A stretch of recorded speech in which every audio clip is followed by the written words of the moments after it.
Hi, everybody. This is Josette with Global Awareness 101. I'm back and I have 3 brand new how-to videos that I want to share with you. And I'm going to be using this intro for all 3 videos related to car trim.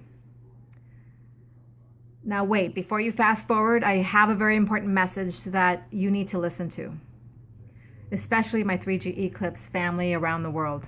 I promise this message will benefit you. I'm the original owner of my 2002 Mitsubishi Eclipse GS. My car only has 99,000 miles on it. When I bought my car, she looked so beautiful and exotic. I named her Layla. Yes, I name my things, and I name my plants, and I name my trees. So, back to the story. I've owned my car now for 17 years. So naturally, the trim on the car is expected to wear out. And for my car, it really started to wear out 3 years ago. And I would casually ask around, and I would get brushed off by mechanics, auto parts stores, and even body shops, if you can believe that. This year, the trim looked so bad. I was determined to make my car look beautiful again. This past November, for my birthday present, I decided to get this problem fixed. So I visited 3 body shops, 2 of which told me there was no way the rear hatch window trim could be replaced because it was attached to the glass. The 3rd body shop told me that they could replace the rear hatch window trim for $150. As for the rest of the 6 pieces of trim that I show you how to remove and replace in my videos, they all literally brushed me off as if I was asking for the impossible. It made no sense to me, but I refused to give up. So for about a month, I kept visualizing my car being fully restored, and I kept thanking God that it was already done. And of course, I was asking God for guidance because I have no clue. So then on December 8th, I woke up with the idea of going to a junkyard. Now, mind you, I've never been to a junkyard before. I checked online and saw that there was a pick-apart place by my house. I then proceeded to check their vehicle inventory online, and to my excitement, there were 2 3G Eclipses on the lot. On December 10th, I built up the courage to visit the pick-apart place by my house. I took my mom with me on this adventure. I'm so glad I took my mom because she literally served as my bodyguard at the junkyard. And to all the girls listening to this, I highly recommend you use the buddy system.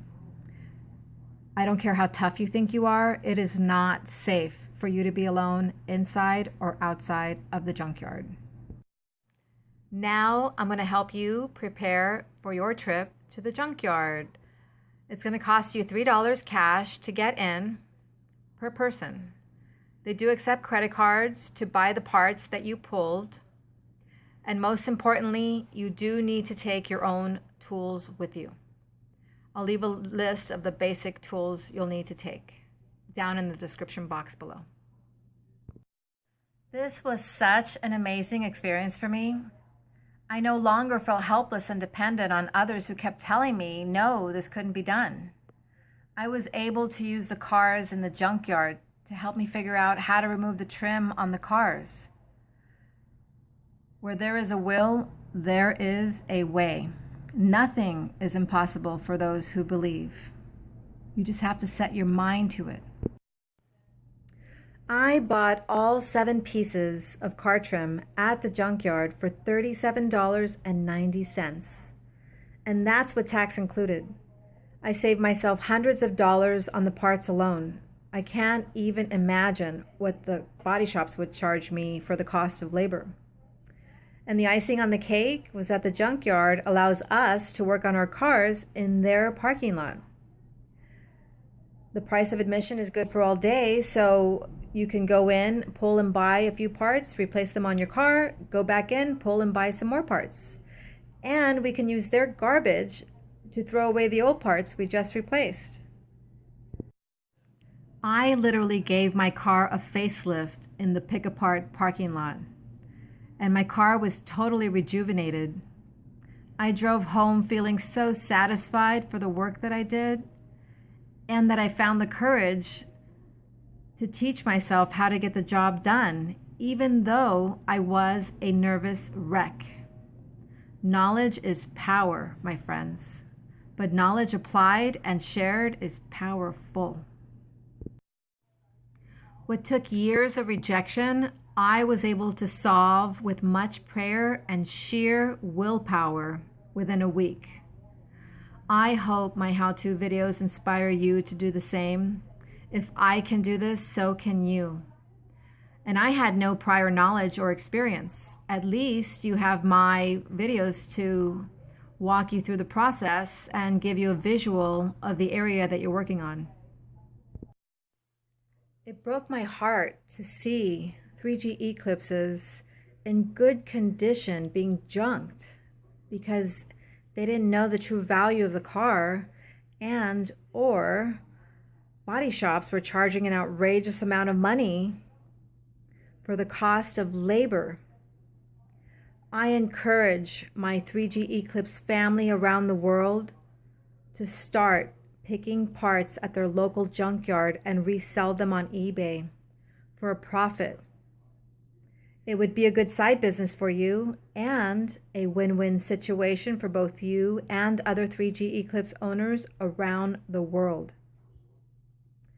I say this because after a month, the cars get crushed and those good conditioned OEM parts that were not picked are gone forever. Let me give you a visual.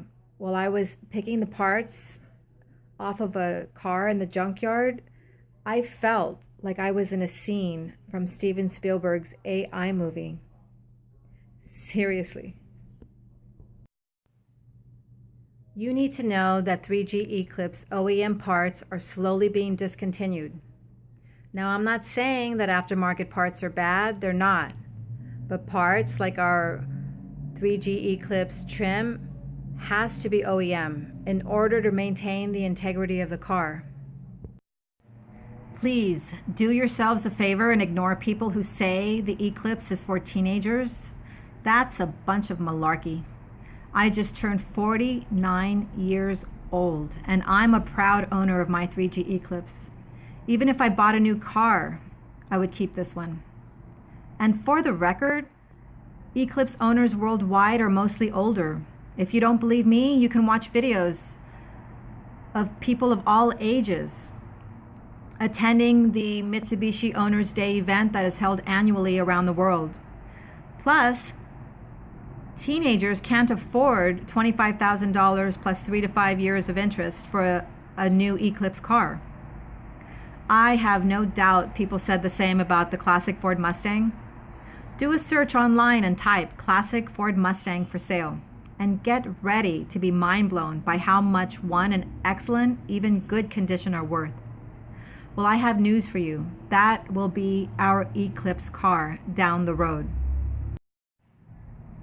I'll leave you with this last bit of advice and encouragement. Listen, the price of our 3G Eclipse is based on supply and demand. The price will increase over time as supply continues to go down because they don't make our cars anymore. And it goes without saying that there will always be demand for our cars because it is a good-looking car. Simply replacing the trim on your car will substantially increase its value, and it will make your car look gorgeous again. So take pride in ownership. Take pride in the work that you do on your car. So now that I've shown you all how to replace the trim on your car, I better not see any worn out 3G Eclipses on the road. But if I do, I'll refer them to my videos, and I hope that you do too. Help another 3G Eclipse owner out. I wish you all the best. Have fun working on your car. And I'll be back with more how-to videos. Hi everybody, Josette here, getting ready to replace the roof drip molding on my 2002 Mitsubishi Eclipse GS. As you can see, it is pretty worn out, chewed up. This is the original drip molding when I purchased the car in 2002. So, I'm at the junkyard and I bought this. I was able to remove it from 2002 Mitsubishi Eclipse, and I'm going to show you how easy it is to install. Okay, give me a second, and I'm going to pause this.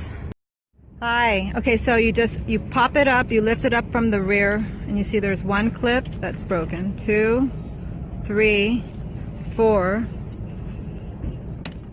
Oof, I'm breaking it. Maybe I should. 5. Shit. Okay. Oops, sorry. Didn't mean to use that word. Okay, so there's a clip there. I'm gonna use the flathead, pop it out. Oh, here we go. Oh, okay. So, let me see. This is connected.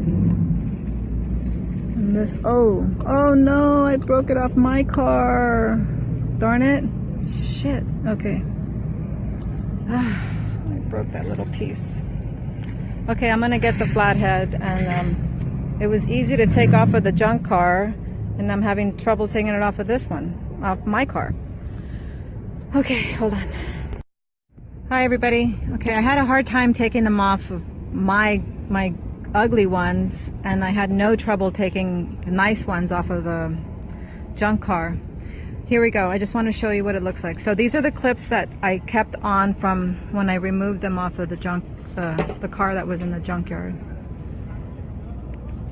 and they're already in. So you see there's those two clips. That, I just want to show you what it looks like. The red one. That clip I'm keeping in the car because I'm missing that. So 2, 3. Ooh, it looks like I'm missing one there. Shit. Okay. So there's a track here.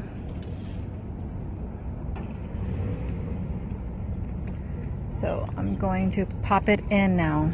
You just have to pop it in. That easy. Give me a second. Hi again. I'm done installing my brand new roof drip molding. Isn't it gorgeous? Okay, so there has several clips, and you have to make sure I forgot to show you what it looked like underneath, but there are little grooves that the clips on here, you pop into the slots. You have to just push it into these slots, align them with the slots, and then push it in.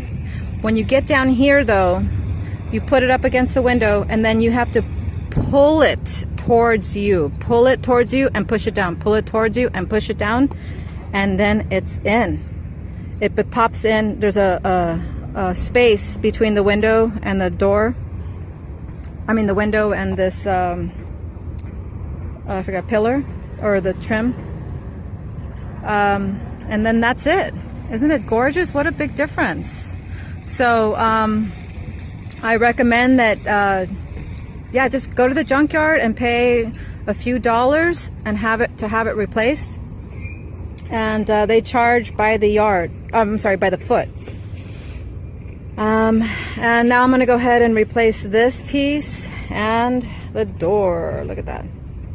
So I'm going to replace this as well. So I'm going to make a video for these other parts so you know how to do that installation as well. So anyway, talk to you later. See ya. Got work to do.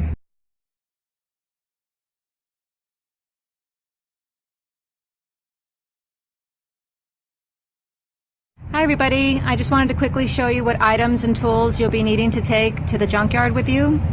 You'll be needing to take a bag to carry your tools in. I'm using an insulated lunch bag that I had handy. Protectant wipes to wipe down the parts that you've pulled from the junk car.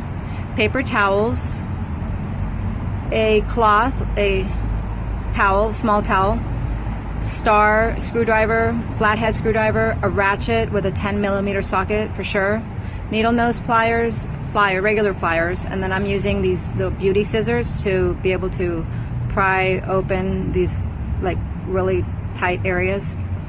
Flashlight, and then I just took some extra size sockets in case I needed them, and some wrenches, different size wrenches, and I put them in little plastic baggies, and that's it. And I wanted to introduce you to my garden gnome. I named him Jake, and I hope you have fun working on your car, and I hope you found my videos helpful. Have a great time, everybody. Bye.